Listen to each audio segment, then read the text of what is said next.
पश्चिम बंगाल की मुख्यमंत्री ममता बनर्जी कहती हैं पश्चिम बंगाल उनके शासन में बिल्कुल सेफ है, लेकिन इसकी हकीकत यह है कि एक नेता को उसके ऑफिस में मौत के घाट उतार दिया जाता है, लेकिन किसी को कानों कान खबर तक नहीं होती। बाद में पुलिस खानापूर्ति करने के लिए आती है। इतना ही नहीं, कोलकाता डॉक्टर दुष्कर्म का मामला अभी तक शांत नहीं हुआ है, क्योंकि अब एक बार फिर से जूनियर डॉक्टर सड़कों पर उतर आए हैं, जिसके बाद कई तरह के सवाल सुलग रहे हैं। नमस्कार, कैपिटल टीवी का खास शो सुलगता सवाल देख रहे हैं और मैं हूं आपके साथ दिव्या सिंह। किसने बीजेपी नेता को उतारा मौत के घाट? ऑफिस के अंदर कैसे हुई हत्या? क्यों दोबारा सड़कों पर उतरे डॉक्टर्स? क्या 10,000 में मिल रही नागरिकता? पश्चिम बंगाल में ममता सरकार की उस वक्त पोल खुल गई जब हैवानियत का एक ऐसा मामला सामने आया जिसने सभी को हिला कर रख दिया। दरअसल पश्चिम बंगाल में साउथ 24 परगना में भाजपा ऑफिस में काम करने वाले पार्टी कार्यकर्ता की हत्या कर दी गई। उसका शव शुक्रवार को पार्टी ऑफिस में मिला। मामले में एक महिला को गिरफ्तार किया गया है। पुलिस ने बताया कि मृतक पृथ्वीराज नास्कर बंगाल भाजपा के सोशल मीडिया संयोजक थे। उनकी हत्या धारदार हथियार से की गई है। उनके शरीर पर कई जगह निशान हैं। मामले में एक महिला को गिरफ्तार भी किया गया है। पृथ्वीराज के पिता ने कहा कि मेरा बेटे ने कुछ दिन पहले ट्रेनी डॉक्टर से मामले में विरोध प्रदर्शन किया था। इसे लेकर स्थानीय टीएमसी नेताओं ने उसे धमकी दी थी। टीएमसी नेताओं ने कहा था कि इसके गंभीर परिणाम भुगतने होंगे। उधर बंगाल भाजपा ने पृथ्वीराज नास्कर की हत्या का आरोप टीएमसी पर लगा दिया है। भाजपा प्रदेश अध्यक्ष सुकांत मुजुमदार ने कहा कि टीएमसी साउथ 24 परगना के भाजपा समर्थकों को डराना चाहती है। भाजपा सीएम ममता के खूनी और दमनकारी शासन को खत्म करेगी। बंगाल पुलिस ने बताया कि पृथ्वीराज 3 दिन से लापता थे। उनका परिवार 5 नवंबर से उन्हें ढूंढ रहा था। उनका शव मंदिर बाजार के भाजपा कार्यालय में छोड़ दिया गया था। सूचना मिलने पर मौके पर पहुंची पुलिस ने भाजपा ऑफिस का गेट तोड़ा। पुलिस ने कहा कि हत्यारे ने गेट के अंदर से बंद कर दिया। इसके बाद वह पीछे के गेट से बाहर निकला।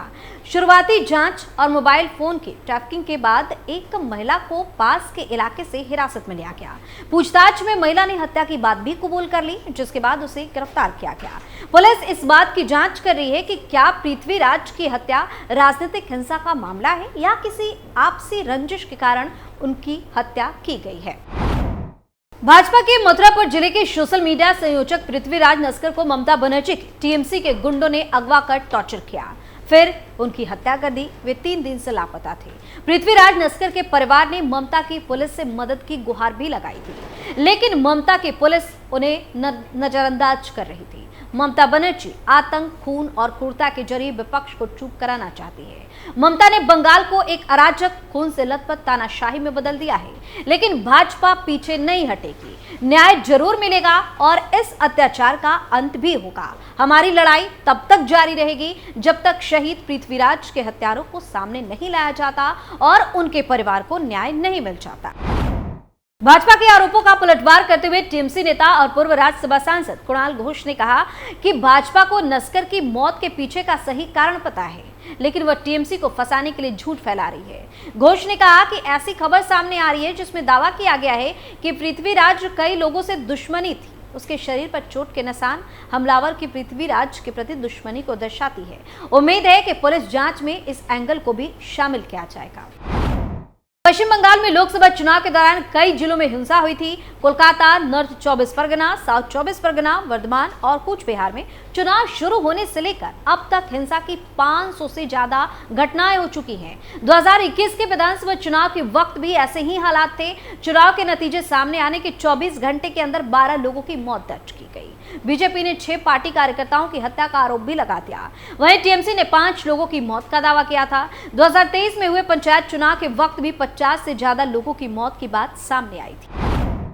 वहीं दूसरी तरफ इस हत्या के तार फर्जीवाड़े से जुड़ रहे हैं, क्योंकि नागरिकता संशोधन कानून देश में लागू हो गया है। कानून के तहत अब तक कितने लोगों ने नागरिकता ली है यह तो स्पष्ट नहीं है, लेकिन बंगाल के सिलीगुड़ी में भारतीय नागरिकता 10-10 हजार रुपए में बिक रही है।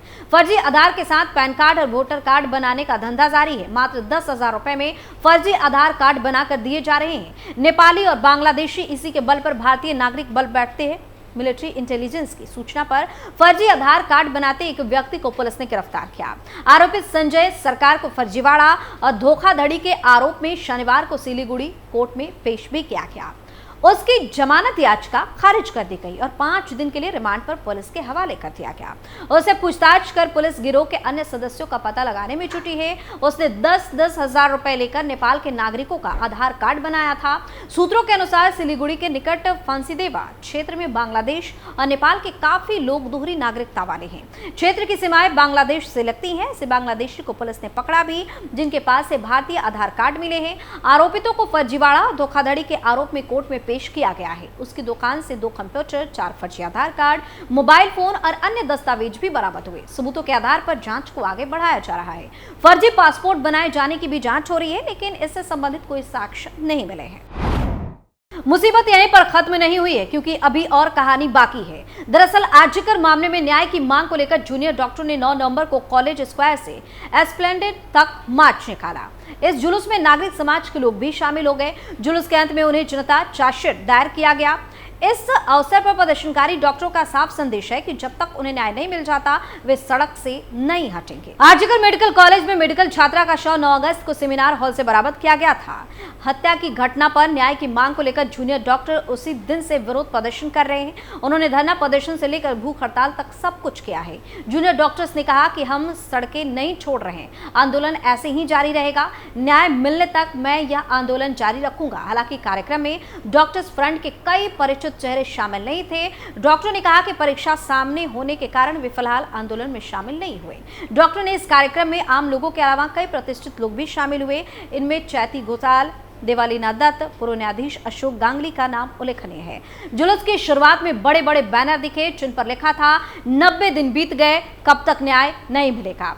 वहीं प्रदर्शनकारियों के हाथों में न्याय की मूर्ति थी। जुलूस में शामिल कई लोगों ने सीबीआई जांच पर सवाल भी उठा दिए। उनके हाथों में तख्तियां और पोस्टर लगे हुए थे जिन पर लिखा था विचार चाय। सीबीआई ने आर्जिकर के प्रिंसिपल संदीप घोष, टाला थाने के आईसी अभिजीत मंडल को गिरफ्तार किया। हालांकि हैवानियत के मामले में संजय रॉय के अलावा किसी और की गिरफ्तारी नहीं हुई। आंदोलनकारी मेडिकल छात्र से लेकर पीड़ित परिवार तक घटना में केंद्रीय जांच एजेंसी की भूमिका को लेकर सवाल उठा रहा है। हालांकि सीबीआई पहले ही सियालदह कोर्ट में आरोप पत्र दाखिल कर चुकी है। 11 नवंबर से निचली अदालत में भी सुनवाई का दौर शुरू हो जाएगा। केंद्रीय जांच एजेंसी का दावा है कि जांच सही दिशा में आगे बढ़ रही है। इस मौके पर पूर्व न्यायाधीश अशोक गांगुली ने कहा कि सुप्रीम कोर्ट के फैसले से पूरे भारत में लोग निराश हैं। मैं भी निराश हूं। मैं भी मानता हूं कि संजय रॉय अकेले नहीं था। जब कलकत्ता उच्च न्यायालय के मुख्य न्यायाधीश की पीठ ने सीबीआई जांच का आदेश दिया और शीघ्र जांच के लिए कहा, तो सर्वोच्च न्यायालय के मुख्य न्यायाधीश ने अपनी पहल पर मामला उठाया। लेकिन आपने मामले में क्या किया? उन्होंने कहा कि सुप्रीम कोर्ट के चीफ जस्टिस ने कहा था कि सीबीआई रिपोर्ट देखने के बाद मैं हैरान हूं। फिर आवाज शांत हो गई, बस तारीख खिसकती रही। सुप्रीम कोर्ट की भूमिका से लोग बेहद निराश हैं। वहीं दिल्ली से एक ऐसी खबर सामने आई जिसने टीएमसी नेताओं की मानसिकता को दिखाया है। दरअसल नई दिल्ली के बिशंबर दास मार्ग पर ब्रह्मपुत्र सांसद फ्लैट्स के पास बने सर्वेंट क्वार्टर में हंगामा खड़ा हो गया। स्थानीय निवासियों का कहना है कि उन्होंने यहां हर साल की तरह इस बार भी पूरे उत्साह श्रद्धा के साथ माता की चौकी और जागरण का आयोजन किया था। लेकिन टीएमसी के सांसद साकेत गोखले ने यह जागरण नहीं होने दिया। जागरण में भाग लेने के लिए बच्चे, महिलाएं और बुजुर्ग समेत बड़ी संख्या में लोग पंडाल में भी पहुंच चुके थे और कई कलाकार भी मौके पर तैयार बैठे थे। लेकिन जागरण की शुरुआत होने से पहले टीएमसी के सांसद साकेत गोखले ने पुलिस बुलाकर इस आयोजन को रोकने की मांग उठा दी। उनका कहना था कि उनकी मां की तबीयत ठीक नहीं है और उनकी सेहत पर इसका बुरा असर पड़ सकता है। स्थानीय निवासियों के अनुसार उन्होंने सांसद से विनम्रता से निवेदन किया कि भजन का आयोजन धीमी आवाज में किया जाएगा, लेकिन सांसद गोखले ने उनकी एक बात नहीं सुनी। मजबूरन ये लोग भाजपा के पूर्व दिल्ली अध्यक्ष आदेश गुप्ता के पास अपनी समस्या को लेकर गए। आदेश गुप्ता ने लोगों को आश्वासन दिया कि जागरण को अगले दिन शाम में आयोजित कर दिया जाएगा। आदेश गुप्ता ने मीडिया से बात करते हुए कहा कि यहाँ पर पिछले 25 सालों से यह जागरण हो रहा है और कभी कोई बाधा नहीं आई, लेकिन आज बड़ी हैरानी की बात है और बहुत दुर्भाग्यपूर्ण है कि जो सनातन धर्म के विरोधी हैं उनका चेहरा सबके सामने आ गया है। ममता बनर्जी पश्चिम बंगाल में बड़ी बड़ी बातें करती हैं। उन्हीं की पार्टी के सांसद ने यहां पर इस जागरण को रुकवा दिया। यहां लोगों ने जागरण के लिए बड़ी मेहनत की थी। बड़ी धार्मिक भावना के साथ स्टाफ क्वार्टर के लोग मिलकर कर रहे हैं और हम लोग इनका समर्थन करते हैं। यह वही टीएमसी है जिसकी मुखिया ममता बनर्जी से दोस्ती करने के लिए दिल्ली के पूर्व मुख्यमंत्री बन जाते हैं। दिल्ली के पूर्व सीएम के ही क्षेत्र में जागरण नहीं हो पा रहा है, इसलिए पूरी तरह से वही जिम्मेदार हैं। उन्होंने आगे कहा कि हमने इसके लिए पुलिस से बात की है, ईश्वर टीएमसी के सांसद को सद्बुद्धि दे और माता की चौकी यहां हो जाए, नहीं तो उनका ये चेहरा तो उजागर हो ही गया है।